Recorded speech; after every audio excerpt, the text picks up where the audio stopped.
I gave everything to support my sister, and she cut me out of her life like I never existed. All we had was each other. Growing up, it was just me and my sister. Our parents were emotionally checked out. Dad drank. Mom worked too much and said too little. I was 14 when Emily was born. And from the moment she could walk, I became more than just her brother, I became her third parent. I walked her to preschool. I made her lunch. I taught her how to ride a bike, tie her shoes, write her name. By the time I was 18, I had a scholarship to a decent college, but I turned it down to stay home and work full-time. Why? Because Mom had left, and Dad was too drunk to even make toast. Someone had to raise Emily. So I did. My life on pause. While my friends were going to parties and getting degrees, I was working 2 jobs, barista in the mornings, warehouse stock at night. Every cent went into rent, groceries, school supplies. I never complained. She was my sister. My girl. My reason for not completely falling apart. When Emily turned 12, she wrote me a birthday card that said, "You're my hero. When I grow up, I want to be like you." I cried reading that. It made everything worth it. By 16, she was brilliant. A 4.0 GPA. School orchestra. Drama club. Colleges already contacting her. I was so proud of her. So proud it hurt. I'd tell anyone who listened. That's my sister.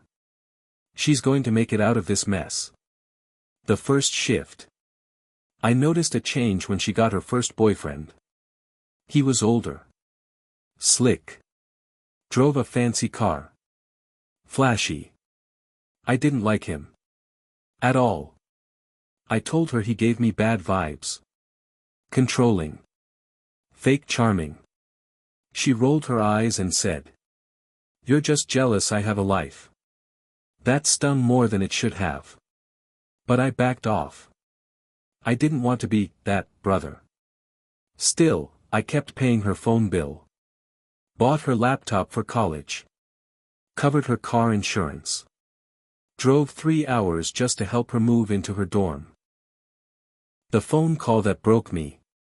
One night, about a year ago, she called me crying. He had cheated. Lied. Left her feeling worthless. I dropped everything. Drove to her campus that night. Held her as she sobbed.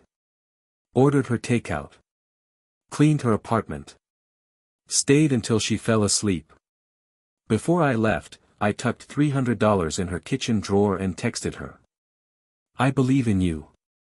Always." That was the last time we really talked. The slow ghosting. After that night, she stopped responding to texts. No more weekend FaceTime. No more, "How's work?" No more, "Love you." At first I thought she was just busy. College, healing, all of that. But then my birthday passed. No message. No call. I sent her one last text. "Everything okay? Missing you." Seen. No reply. The truth comes out. A few weeks later, I found out through a mutual friend that Emily had moved in with her ex. The same guy who broke her heart. And apparently, he didn't like me. He told her I was toxic. Said I was trying to control her. That I was obsessed with being needed. She listened. She believed him. She chose him. Over me. A final message. 3 months ago, I got a message from her. Not a call. A cold, clinical text. "I appreciate everything you did for me. But I need to live my own life without interference. Please don't contact me again." I stared at it for an hour. Then I wrote. "I wasn't interfering. I was loving you. I raised you. I gave up everything for you. And I'd do it again. But I guess that doesn't matter anymore." She never replied. Where I am now. I'm 33 now. I work a job I don't love. Live in a one-bedroom apartment. Still have her old drawings on my fridge. Still keep the birthday card she gave me at 12 in my drawer. I don't hate her. I miss her. I hope she's safe. I hope she's happy. I hope he's not hurting her again. But I also know. You can give someone your whole heart, and they can still choose to forget you. Not because you weren't enough. But because they were never ready to remember who held them up when no one else would. 3 years later. She came back, but not for me. 3 years. That's how long it's been since Emily cut me off. No texts. No birthday messages. No, hey, I'm okay. Nothing but silence. And then, one Thursday afternoon, my phone rang. Unknown number. I almost didn't answer. But something told me to pick up. Hey, it's me. I knew that voice instantly. Like a ghost. She asked if we could talk. In person. Said she was in town. I met her the next day at a quiet diner we used to go to when she was a teenager. When I walked in, I barely recognized her. She looked older. Tired. Thinner. Her eyes didn't have the fire I remembered. We sat down. It was awkward. You look good, she said. So do you, I lied. She fiddled with her coffee for a while before she said it. I left him. The fallout. Turns out he hadn't just been emotionally manipulative. He had been controlling every part of her life. She couldn't work. Couldn't see friends. He tracked her location. Took her phone. Made her beg for gas money. She said it took her 2 years to leave. She finally packed a bag and ran. I sat there, listening quietly. No, I told you so. No, why didn't you call me? Just, silence. Because truth is, I'd imagined this moment 100 times. And in all of them, I got to be the hero again. But in reality, I just felt numb. The real reason. I asked her what she planned to do now. She hesitated. Then looked me dead in the eye and said. I need a place to stay. Just for a few weeks. I didn't know where else to go. That's when it hit me. She wasn't here to reconnect. She wasn't here because she missed me. She was here because she had nowhere else to go. She needed a safety net. And once again, I was the net. The decision. I told her she could stay. Of course I did. What else was I supposed to say? No, go sleep in your car. She stayed on my couch for 6 weeks. It was quiet. Awkward. We barely talked the first 2. But slowly, pieces came back. We watched a movie together. She made breakfast one morning. We even laughed once or twice. And then, she left. No dramatic goodbye. No, thank you for saving me again. Just a note on the counter. I needed this. Thank you. I'm sorry for everything. I don't know who I am anymore, but I'm trying to find her. I hope you're okay. I love you, in my own messed up way. Where we stand.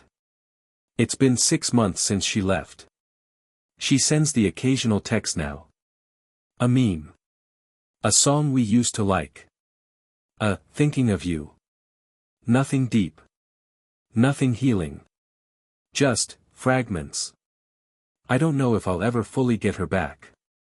I don't know if she'll ever see me the way I saw her, as someone worth fighting for. But I do know this. I still love her. But I've stopped waiting. She was my reason to survive. Now I'm trying to be my own. She finally apologized, but I'm not the same anymore. It had been almost a year since Emily showed up at my door and left again. Since then, our contact had been minimal. A few texts. A meme here, a photo there. A weak signal from across the emotional ocean. Then, one Sunday morning, I got a message that stopped me cold. Can I come by? I owe you more than a note this time. I didn't answer right away. Not because I was angry. But because I was afraid. Afraid of opening the door again, and watching her walk right back out. But after an hour of staring at the screen, I wrote back. Yeah. Come by. The visit. She came over that evening. No makeup. Hoodie. Hair in a loose braid. Her hands shook when I opened the door. We didn't hug. Just a quiet, hey. She sat down on the couch, the same one she slept on months before. You look good, she said again. This time, I didn't lie. So do you. She gave a small, tired smile. And then she said something I never thought I'd hear. I was wrong. About everything. The truth she never told me. Emily started talking. Really talking. She said that for years, she'd felt like she didn't deserve the life I gave her. That every time I showed up, helped her, rescued her, she loved me for it but hated herself more for needing it. She felt small next to me. Like she could never repay what I gave. Like no matter how far she got, she'd always be the sister who ruined her brother's life. So instead of thanking me, she resented me. And when she met someone who said all the things she wanted to hear, that she was strong, independent, owed no one anything, she clung to it. Even when it hurt her. Even when it meant throwing me away. The apology. She cried. Ugly cried. Head in her hands, shoulders shaking. You didn't deserve what I did. You gave me everything and I gave you silence. I was scared. And selfish. And ashamed. I told myself lies because it was easier than facing the truth. That I abandoned the one person who never gave up on me. She looked at me and said. I'm not asking for us to go back to how it was. I don't even know if we can. But I want to try. I want to know you again. I want to be your sister again, not just the girl who hurt you. What I said. It took me a long time to speak. Because part of me wanted to fall into that hug. To forgive her completely. To start over. But another part of me, the part that sat alone on every birthday, the part that reread her 12-year-old handwriting just to feel loved, that part needed something else. I looked at her and said. I don't need you to be sorry. I need you to be consistent. I need you to show up, not perfectly, not all at once, but honestly. I've stopped trying to save you, Emily. But I'd love to walk beside you, if you let me. She nodded, wiping her face. Then let's walk. Where we are now. It's been 4 months since that conversation. We're not close yet. But we text. We have dinner once a week. We share music again. She sent me a birthday card, handwritten, no emojis, just words. Simple. Real. Hers. She told me she's starting therapy. I told her I'm proud of her. And you know what? I meant it. Final thoughts. Not every story gets a fairy tale ending. Sometimes people come back different. Sometimes you love someone again, not because they deserve it, but because you're ready. Forgiveness isn't a light switch. It's a quiet agreement. I'll try again, if you try too. And for the first time in years. I'm hopeful. Not because she came back. But because this time, she stayed. She tried. I tried. But sometimes that's not enough. The first few months after our reconciliation felt surreal. There were awkward dinners, cautious text exchanges, and long pauses in conversation. But also, there was effort. And effort meant something. She remembered my birthday this time. She came with me to visit Mom's grave, first time in 10 years. She even gave me a small photo album she'd made of old pictures from our childhood. I found them in a box, she said. Figured they belonged somewhere safe. It almost felt like we were writing a new story. Until the night it all cracked again. The weekend that changed everything. She invited me to dinner. Said she was cooking. When I got there, I noticed her phone buzzing constantly on the table. One name kept lighting up, Zach. I didn't ask at first. But during dinner, she finally said it. He's my ex. I mean, he's the one I lived with. Him. The guy who isolated her. The one who told her I was toxic. The one she ran away from. I froze. Why is he calling you? I asked. She looked down. We've been talking again. History repeating. I couldn't believe what I was hearing. After everything. After how you left. What he did to you. She shrugged. He says he's changed. He's in therapy now. I laughed, bitterly. She didn't like that. People can change, she snapped. Yeah, I said, but some people don't want to. You think I'm stupid? No, I said quietly. I think you're scared. And he knows exactly how to use that. She stood up. Paced. Eyes watery. You said you'd walk beside me. You said you weren't here to control me. That hit hard.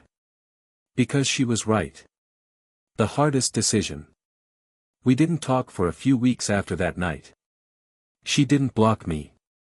But she didn't reach out either. And I didn't chase her. Not this time. I needed to sit with a truth I had avoided for years. I can't keep saving someone who chooses the fire. The final message. A few days ago, I got a long text. Here's part of what she wrote. I love you. I do. But I don't think I know how to be the version of me you deserve, not yet. Maybe not ever. Please don't hate me for trying and failing. I'm still learning how to live without running back to what broke me. Thank you for being my home when I had none. You gave me a childhood I wouldn't have survived without you. I hope someday I can give something good back. But right now, I need to figure out who I am. I read it 3 times. Cried once. Didn't respond. Because there was nothing left to say. Not in words, anyway. Where I am now. I still love her. That doesn't go away. But love without boundaries is just martyrdom. And I've already burned too much of myself in the name of being someone else's shelter. I hope she finds her way. I really do. But from now on, I'm not building bridges alone. If she wants to come back, she'll have to walk some of that road too. And if not, then I'll grieve. And move on. And keep the best parts of her, the good memories, safely in the past.